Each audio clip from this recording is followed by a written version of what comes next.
Okay, asante sana next page. Kwenye kama kawaida nilivyosema kwamba tutakuwa na mambo mengi sana kwenye updates at home, ndo nitagusia kidogo baadhi ya notes nilizozipresent leo kwenye kuhusu bondi.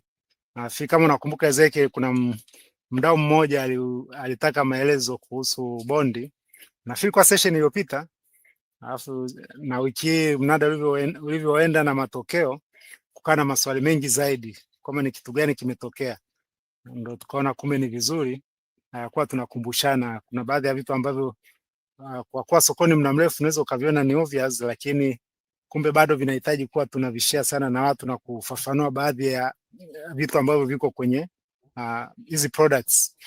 Investment tip kama kawaida itakuwa extended. Mwishoni nitamalizia na mzee wetu Dan Penya ambaye haonekani kwenye agenda, lakini wanaibuka mwishoni anatufokea. Kwa leo kama nilivyokuwa nimesema pale awali, kuna utaratibu wa kushiriki kwenye hii minada ya serikali. Minada ya serikali ni minada ambayo huwa inatolewa na Benki Kuu kwa niaba ya serikali, na pale mwaka unapoanza serikali kwenye bajeti inakuwa imeweka plani kwamba katika resources itakazozichukua kutoka ndani ya nchi, kuna resources ambazo huwa inazikusanya kwa njia ya kodi.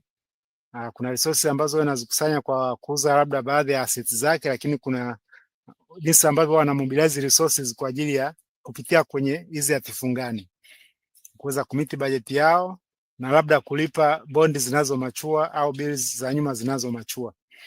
Kwa hiyo akishatoa hiyo kalenda, siku za nyuma ilikuwa anatoa kwa mwaka mzima, lakini of recent wameanza kutoa kwa nusu mwaka. Na mwaka huu kilichotokea alitoa ya nusu mwaka, lakini walipofika katikati nakumbuka wali review wakatoa kwa wiki kama 6 za mwaka uliokuwa umebaki. Lakini ni kwamba utaratibu unakuwa unajulikana. Unajua kuna nchi nyingine Ezekiel wao hajui hata kama kuna kalenda, ni ghafla tu wanaibuka wao kutakuwa na mnada wiki ijayo, lakini at least authorities Tanzania wanatupa hii picha.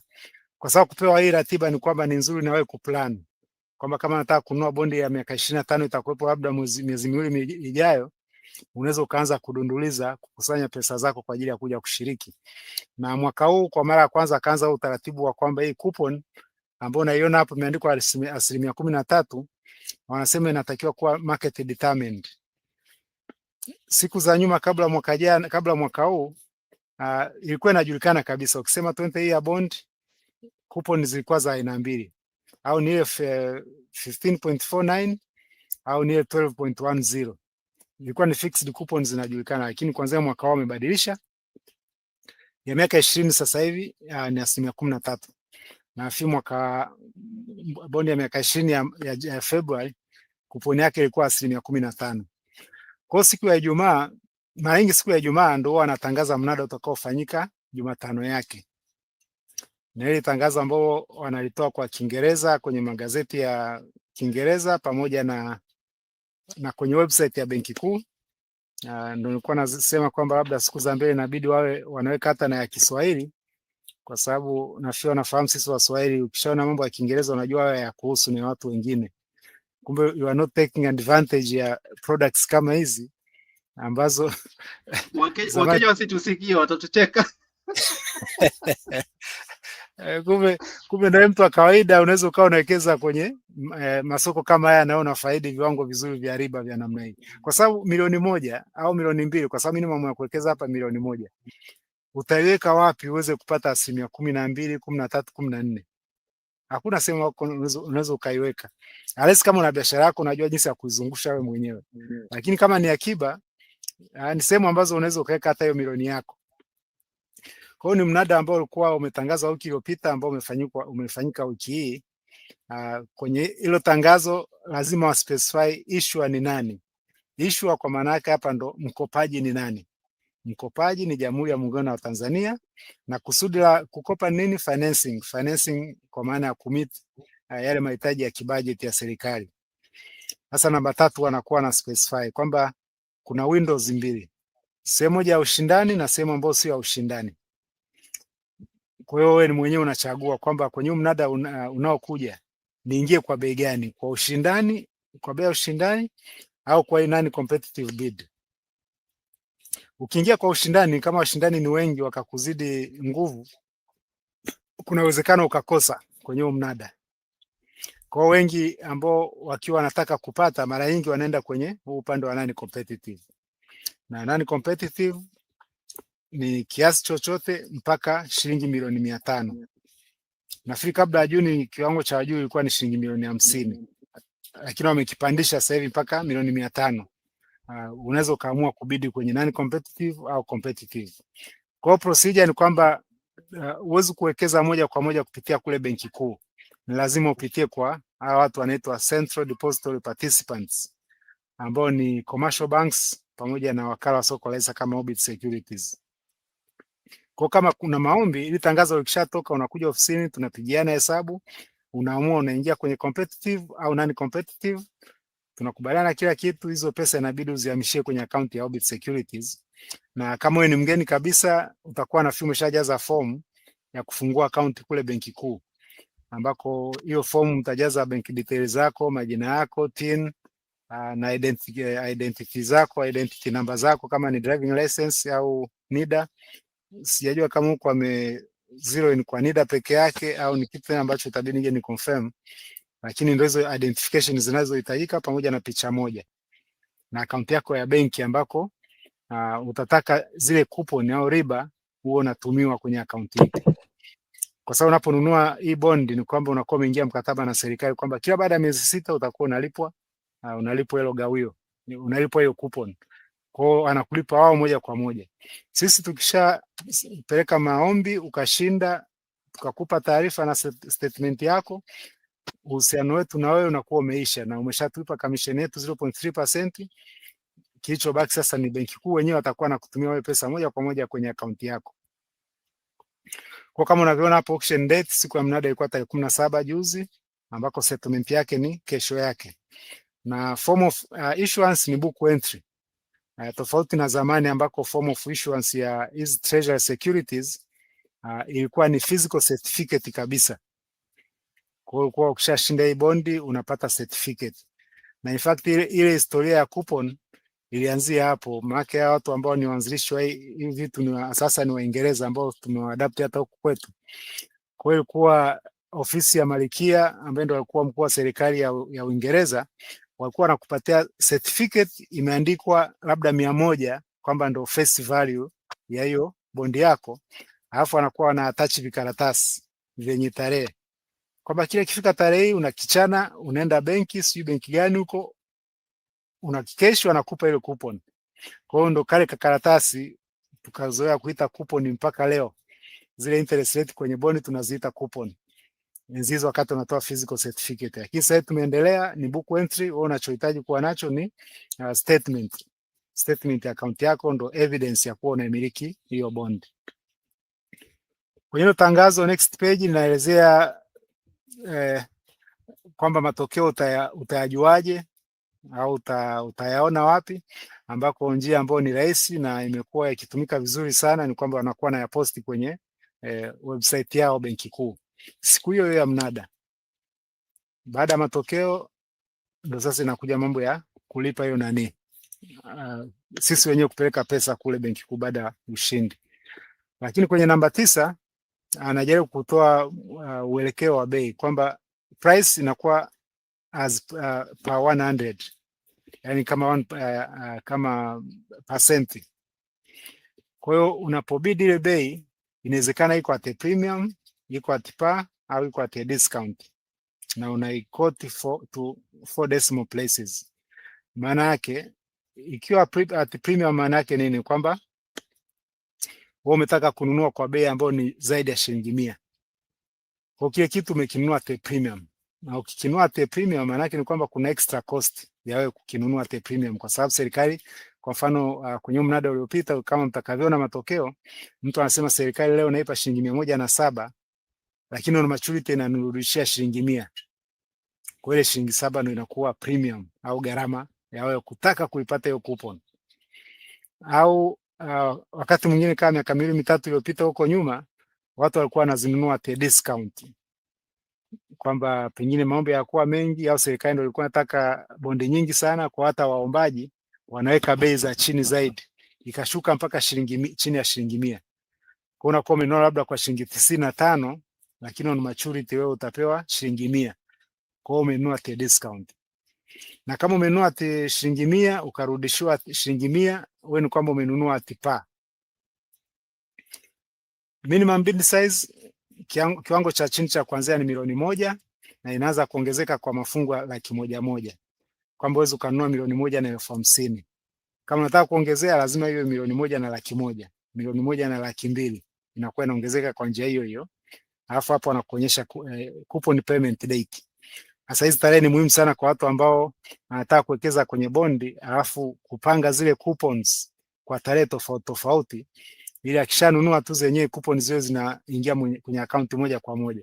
Kwa hiyo ndio inaweza ikamsaidia kupanga. Kama ana bondi nyingine ambazo zina hizi tarehe zimeingiliana hapo hapo, anaweza akaskip mnada kama huu, kusubiri mnada mwingine ambao interest payment date zitakuwa kwenye vipindi tofauti na ile ambayo yeye alikuwa anaiplan. Coupon of course wameshai fix at 13%, na ndio iko fixed kwa kipindi chote cha hiyo bondi. Kwa mfano hii bondi ina miaka 20. Kwa hiyo kwamba sasa hivi umeingia mkataba na serikali mpaka maturity kwenye line namba 16. Wewe utakuwa unalipwa kila baada ya miezi 6, utakuwa unalipwa nusu ya 13%. Day conversion hizi ni terms of finance, jinsi ya kuhesabu ile coupon actual over 365.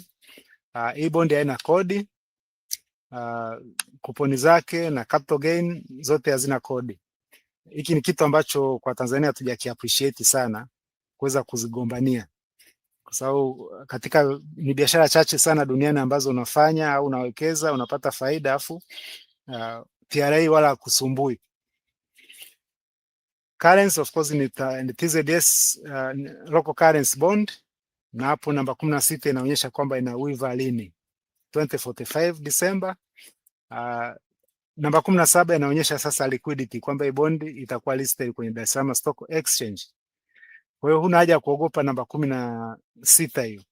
So kuna watu wengi sasa wa umri wangu akija hapo ukamshawishi kwenye bondi akaangalia redemption date anapiga kelele kwamba mimi sitakuwepo.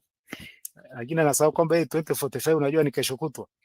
Lakini hata kama utaki kuhold mpaka 2045 inakuwa listed kwenye soko la hisa, kwa unaweza ukaiuza muda wote ambao umeamua kuachana nayo, au hata ukauza sehemu ya hiyo bond, sio lazima uuze yote. Small risk utakayokutana nayo ni kwamba sasa bei ya sokoni ndio pengine inaweza ikawa sio nzuri, ikakuaffect, ikala kale kamtaji kako. Lakini namba 18 inaonyesha procedure za trading kama zina trade kwenye multiples ya 100,000 ambayo imeanza kutrade leo ndio imekuwa listed. Kwa mtu unaweza ukawa umenunua kwenye mnada last Wednesday, ukaja sokoni ukakuta kuna mtu yuko desperate amekosa kwenye mnada anahitaji, ukaongeza margin ukamuuzia, ukapata faida, ukaenda kusubiri mnada mwingine. Next page, defaulters. Sasa ni wale watu ambao pengine umebidi alafu ukulipa. Kwa hiyo jambo analilimit kwa kutuambia sasa sisi mawakala ambao sio benki, kwa sababu benki pesa wanakuwa na pesa za mteja, lakini sisi mawakala zile pesa inabidi azihamishe kutoka kwenye benki yake aziweke kwenye akaunti yetu. Sasa hiyo wamelimit kwamba sisi kabla hatuja submit bid kule benki kuu lazima pesa ziwe kwenye akaunti yake yetu, ili kupunguza possibility ya kudefault, kwa sababu unapo default ni kwamba utafungiwa kwa siku 30 kutoshiriki kwenye mnada. Labda hiyo namba 20 inaelezea kwamba malipo kama akiangukia siku ya ambayo sio ya kazi utalipwa the next day. Na washiriki ni wananchi wote walioko ndani ya nchi, walioko East Africa, SADC, pamoja na Watanzania ambao wako nje ya hizo kanda ambazo nimezitaja hapa. Wewe ndio tangazo ambalo likishatoka Ijumaa, tunapigiana simu, tunaitana, tunashauriana, mtu anafanya maamuzi ya kuwekeza. Akishawekeza inakuja sasa siku ya mnada na siku ya kusoma matokeo. Ndio next page inaonyesha matokeo hapo, isiye kawachanganya. Hiyo upande wa kulia tumejaribu kutafsiri kwa Kiswahili kwa sababu bahati mbaya matokeo bado yanatoka kwa Kiingereza, lakini for inclusive purpose na wenzangu wa Swahili wasio kaona hawapo kwenye haya mambo, hata Kiswahili chake kipo Kwenye matokeo mara nyingi kitu cha kwanza cha kuangalia kama umeshiriki kwenye competitive bidding, yale matokeo ukishafungua tu nakimbilia line 6. Kama umeshiriki kwenye competitive bidding, ile line 6 ndio inaonyesha minimum successful price, alafu nao ulinganishe na bei uliyoweka kujua umepata au hujapata. Hiyo ndio sehemu ya kwanza ya kwenda, lakini kwa wale ambao wameshiriki kwenye non competitive bid, wenye sehemu wanaokwenda haraka haraka ni namba 7, kuangalia weighted average price ni kiasi gani, kwa sababu kama umekuwa non competitive ni kwamba utanunua at weighted average price for successful bidders. Kwa hiyo competitive anakimbilia namba 6, non competitive anakimbilia namba 7. Atumalizie labda kwenye upande wa non competitive. Ukisha confirm hapo kwenye namba 7, sana sana jicho litapanda na pale juu kuona okay, bids zilikuwa 824 wakapata wote 824. Kwa sasa inabidi ushuke moja kwa moja kwenye line namba 11 ili ikupe picha umepata zote ulizoweka au umekosa. Hiyo inakusaidia kitu gani? Kwa sababu unakuwa umeshajua kwamba serikali inataka kukopa kwenye non competitive window bilioni 47, lakini maombi yamekuja bilioni 94. Kwa hapo ndo unaanza kurudi nyuma kwamba kumbe hapa kutakuwa na prorata. Tulichokiomba tukipata chote. Kwa sababu gani? Ukienda line namba 13 ndio inakuonyesha kwamba ni wangapi wamechukuliwa 47. Lakini kama ukiona kwenye total tendered ni 94, ukaenda kwenye successful bids ukakuta ni 94 kwa mfano, hiyo inakupa confidence kwamba at least wote tumepata. Lakini ukikuta iko tofauti, ndio hapo inabidi kutupigia simu ili tukueleze umekuwa allocated kiasi gani upande wa nani competitive. Lakini upande wa competitive, of course, baada ya kujua kama umeshinda au umekosa, utajaribu kuangalia sasa matokeo mazima kwa matokeo yote kwa ujumla, kwamba bids zimekuwa received 550, lakini walioshinda ni 7 tu. Hili ndio limezusha maswali kweli mnada huu, kwamba out of 550 bids it's only 7 bids ambao wameshinda. Na ukiangalia hizi bei, namba 4 ni the highest bidder, namba 5 the lowest bidder ambaye alitaka discount, lakini minimum ikakatwa kwenye namba 6 ni 107.1245. Na kwa kweli katika tangu nimeanza kuangalia hii minada iliyopita, it was one of the most competitive bidding, kwa maana ya kati ya minimum successful price na highest bidder, very close. Kwa hiyo line namba 7 inakusaidia, of course, kama nilivyosema, inawasaidia kuangalia wale wa non competitive bidders, lakini kwa wengine, kwa sababu namba 7 ndio inakuwa inatumika ku derive weighted average yield to maturity. Namba 8 sasa ndio inakusaidia kujua yield to maturity ni kiasi gani, kwa sababu hii ndio itatoa indication kwamba minada ya mbele yield iko likely kuwa wapi. So kama tumeshasema coupon itakuwa market determined, na so far mnada wa wiki market imepeleka yield kwenye 12%. Kwa hiyo sijajua, labda benki kuu ina reasons nyingine, ni kwamba atakuwa anachezea humu, kwa sababu market kwa miaka 20 imepeleka yield kwenye 12%. Line namba 9, hiyo ni coupon ambayo ni coupon yield, ambayo ni it's simple coupon divided by weighted average price. You can confirm it kwa mtu ambaye ana calculator. Namba 10 ni amount offered, ambayo ndio ilivyokuwa kwenye tangazo. Namba 11 na yenyewe ni muhimu sana kuifuatilia kuweza kujua liquidity ikoje sasa kwenye minada. Watu wana uchu kiasi gani kutaka kuwekeza kwenye minada. Kwa hiyo you can see hapa ni almost more than 3 times ya kiasi kilichokuwa natakiwa na pesa zilizopelekwa kwenye mnada. Kwa hiyo ndio hii ambayo tunasema kwamba ukiona una pesa ujue ni wewe mwenyewe, lakini liquidity ipo ya kutosha kwenye system. Kwa namba 12 ambayo ni tofauti tu ya namba 11 na namba 10 na namba 11, ndio unapata line namba 12 ambayo ilikuwa over subscription, na namba 13 na yenyewe ni vizuri kuisoma kuweza kujua uchu wa serikali ukoje. Kusoma line kama serikali yuko ana kiu sana ya pesa, ndio unakuta hapa anachukua pesa nyingi zaidi kuliko hata zile alizokuwa ametangaza. Lakini hapo ukiingesha line namba 13 na line namba 10, Hapo unaona mheshimiwa waziri wa fedha alikuwa hataki, yani alikuwa hana uchu na hizi pesa zote. Kwa of course hapo chini inaonyesha hizo coupon na tarehe za kulipa kama zilivyokuwa zinaonyeshwa kwenye tangazo. Kwa hapo unakuwa umepata picha kamili ya mnada ukoje, performance imekuwaje, na based on this results ndio inaweza ikajaribu kusaidia kuproject going forward hali itakuwaje. Na nafikiri ndio ilikuwa bondi ya mwisho kwa mwaka huu. Kwa hiyo katika siku chache zijazo, na inawezekana hata ninavyoongea labda kalenda mpya imeshatoka, ndio itatupa picha kamili sasa going forward kwamba minada itakuwaje, na kama tulivyoambiwa kwamba domestic resource mobilization ndio priority mwaka huu. Hiyo picha yote tutaipata kalenda itakapotoka. Hapo chini kabisa utaona Ezekiel, kuna kitu kinaitwa all prices are clean. Ezekiel, nikuulize unaelewaje hapo? Kwa kweli hiyo bado itanitoa knockout. Maneno ni ya kawaida, lakini sijui kama kuna maana iliyojificha chini yake. Sijui, labda kwa lugha rahisi naweza kusema hapana, I can't guess. Ningeweza kusema kwamba labda hazina profit ama nini. I don't know. Sijui ni estimate vipi. Sana kwenye next page nimejaribu kuifafanua.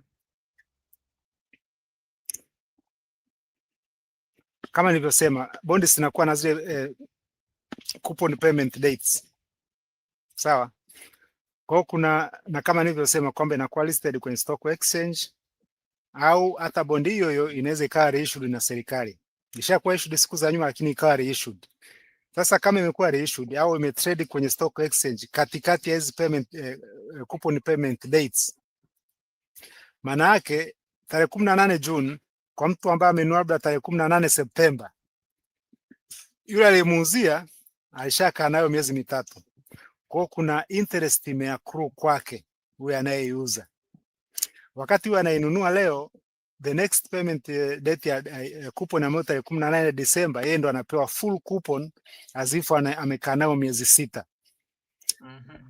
Kwa kumbe pale anapoinunua kuna ile accrued interest ambayo iko due kwa ile anayemuuzia, huyu mnunuzi inatakiwa compensate ili atakapoenda achukue mzigo wa miezi sita as if amekaa nayo miezi sita.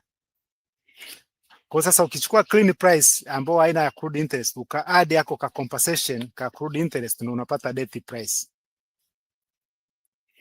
Kwa this is just a linear progression, linear climbing.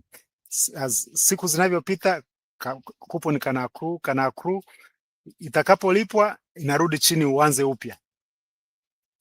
Kwa ndo maana kama ukinunua au ka trade on the coupon payment date, clean price na debt price zitakuwa sawa, kwa sababu accrued interest ni zero. Zinaanza kutofautiana pale siku zinapoanza siku zinapoanza kuongezeka. Sawa, nafikiri ndo summary ya mambo ya bond ambayo niliona niagusie leo kabla ya kwenda kwenye investment tip na kabla tujamalizana na mzee wetu anayetufokea huko mwisho. Alesi, kama kuna swali lote kwenye bondi Ezekiel. Hapana, binafsi sina swali, na hapa naona tu kuna swali la kitechnical. Allen Kajo anasema, je, CDS yangu account naweza kuitumia kushiriki mnada kupitia Central Depository? Participants tofauti mbali na nilipofungulia, mfano CDS nilipata kupitia Orbit, je, naweza kushiriki mnada kupitia CRDB? Ikoje hiyo, Mr. Fortes? Ni kweli, kwa mfano tumekufungulia account kule benki kuu CDS, lakini sasa wewe unataka kuhama kwenda kwa CDP mwingine. Utaratibu aliweka sio kama umeshaubadilisha. Ukifika kule inabidi ujaze fomu mpya azifu unafungua account.